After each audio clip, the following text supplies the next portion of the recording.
शांति केवल युद्ध की अनुपस्थिति नहीं है, बल्कि न्याय, व्यवस्था, सद्भाव की उपस्थिति है। बारूद स्पिनोजा का ये कहना आज की हमारी बातचीत के लिए मुझे लगता है बिल्कुल सही है। नमस्कार और द डीप डाइव में आप स्वागत है।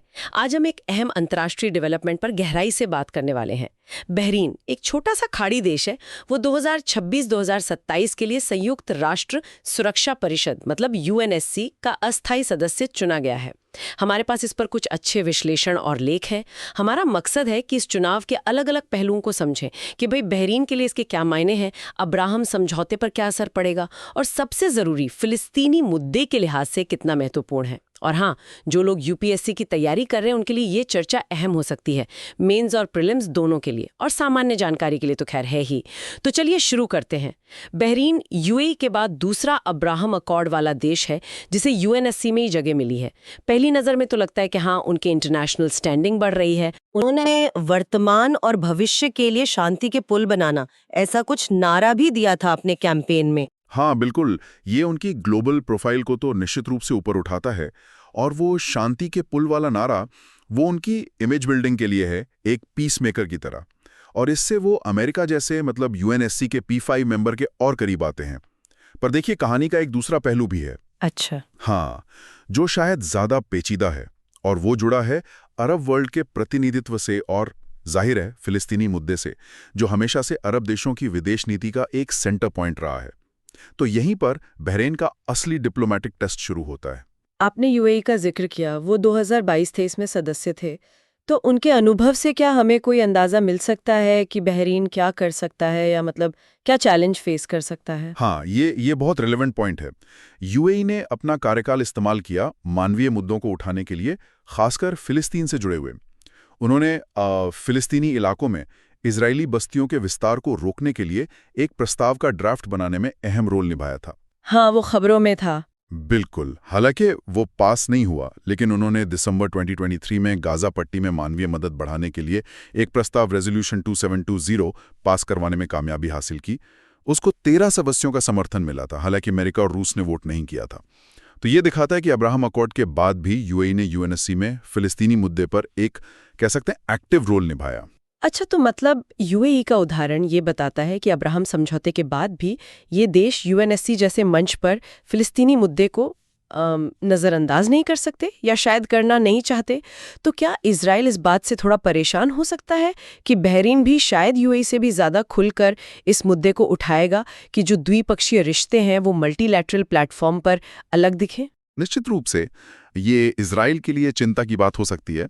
उन्हें ये डर हो सकता है कि जो देश द्विपक्षीय स्तर पर, जैसे अब्राहम अकॉर्ड्स में, एक तरह का रुख रखते हैं, वो यूएनएससी जैसे बड़े मंच पर, जहां उन्हें सिर्फ अपने हित नहीं देखने बल्कि पूरे अरब जगत या एशिया पैसिफिक ग्रुप को रिप्रेजेंट करना है, वहां उनका रवैया बदल सकता है।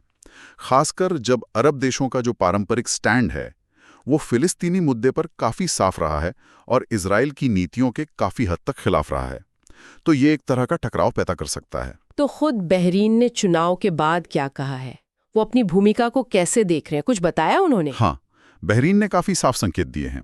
उन्होंने इस बात पर जोर दिया है कि उनका चुनाव जाना सिर्फ उनकी अपनी डिप्लोमेसी का नतीजा नहीं है, बल्कि ये अरब और इस्लामी देशों और साथ ही एशिया पैसिफिक देशों के ग्रुप के मिले-जुले समर्थन का नतीजा है।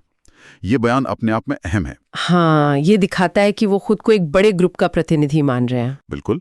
और उन्होंने वादा किया है कि बहरीन यूएनएससी में शांति, न्याय और मानवता की आवाज बनेगा और अरब, इस्लामी और एशियाई अधिकारों का रक्षक होगा। ये काफी बड़े दावे हैं देखा जाए तो। अरब, इस्लामी और एशियाई अधिकारों का रक्षक, ये सुनने में तो काफी वजनदार लगता है। और यही बात और दिलचस्प हो जाती है जब हम खास तौर पर फिलिस्तीनी मुद्दे पर बहरीन के रुख को देखते हैं। उन्होंने इस बारे में क्या कहा है, कुछ स्पेसिफिक? यहाँ बहरीन ने कोई राग-रखाव नहीं रखा है। उनके विदेश मंत्री डॉक्टर अब्दुल लतीफ अल-ज़ाइनी, उन्होंने बिल्कुल साफ कहा है कि बहरीन की प्रायोरिटी मिडल ईस्ट में और खासकर गाजा में शांति और स्थिरता लाना होगी।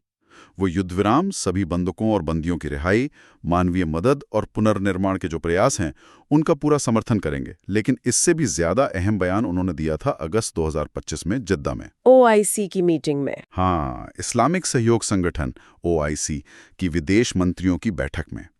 वहां अल ज़यानी ने ऐलान किया कि बहरीन अपनी यूएनएससी मेंबरशिप का इस्तेमाल फिलिस्तीनी मुद्दे को प्राथमिकता देने और अंतर्राष्ट्रीय स्तर पर इसके न्याय संगत पक्ष को उजागर करने के लिए करेगा।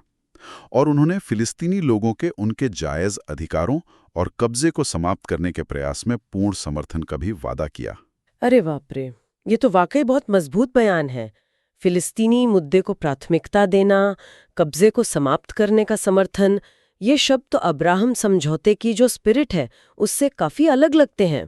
खासकर जो अभी का माहौल है, गाजा युद्ध, वेस्ट बैंक के हालात, कतर पर इजरायली हमले की खबरें, इन सब के बीच क्या बहरीन के इस रुख से अब्राहम समझौते पर दबाव नहीं बढ़ेगा? इजराइल के साथ रिश्तों में मतलब तनाव आने का खतरा नहीं है? बिल्कुल, खतरा तो है और दबाव भी निश्चित रूप से बढ़ेगा। इजराइल बहरीन की इस मुखरता से यकीनन चिंतित होगा।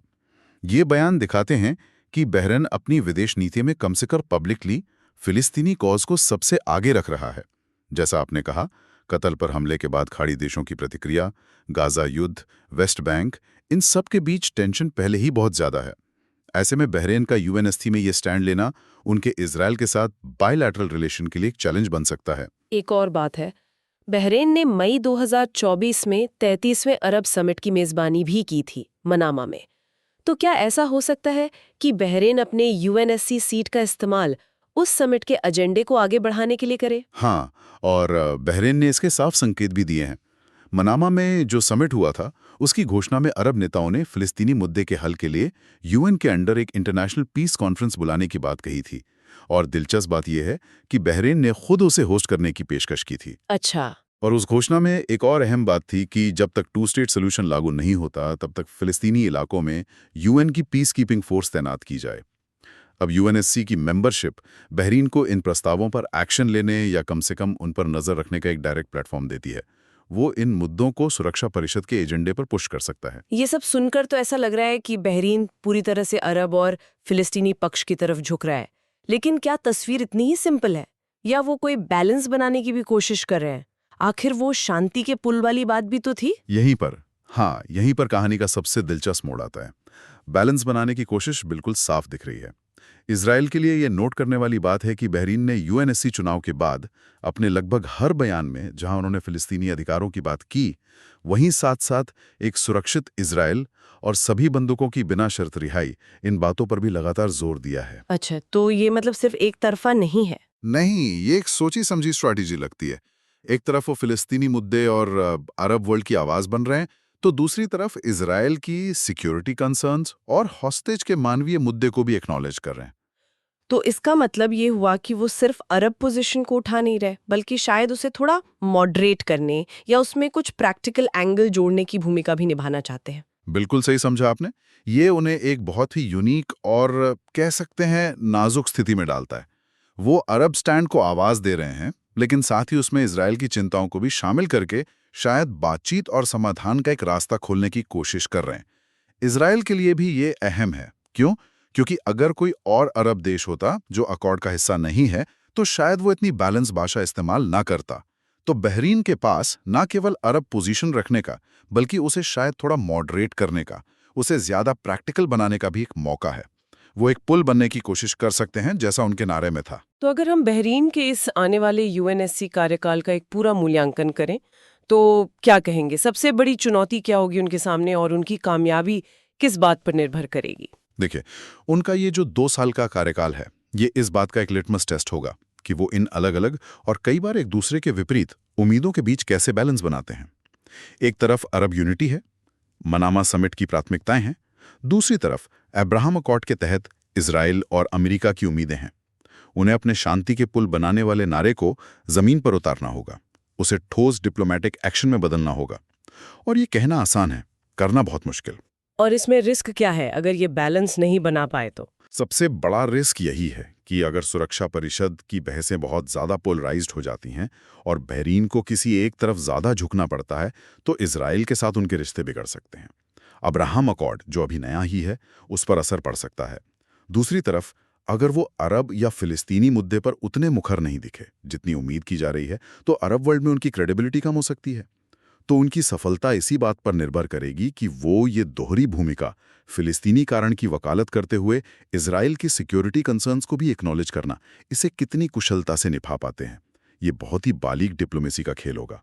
तो ये थी बहरीन की यूएनएससी सदस्यता और इसके जो कई सारे पहलू हैं उन पर हमारी एक गहरी बातचीत। हमने देखा कि कैसे ये एक छोटा सा कदम मिडिल ईस्ट की जो उलझी हुई कूटनीति है उसमें एक नाजुक संतुलन बनाने की कोशिश है। ये दिखाता है कि ग्लोबल मंच पर छोटे देश भी अहम भूमिका निभा सकते हैं, लेकिन उनके सामने चुनौतियां भी बहुत होती हैं।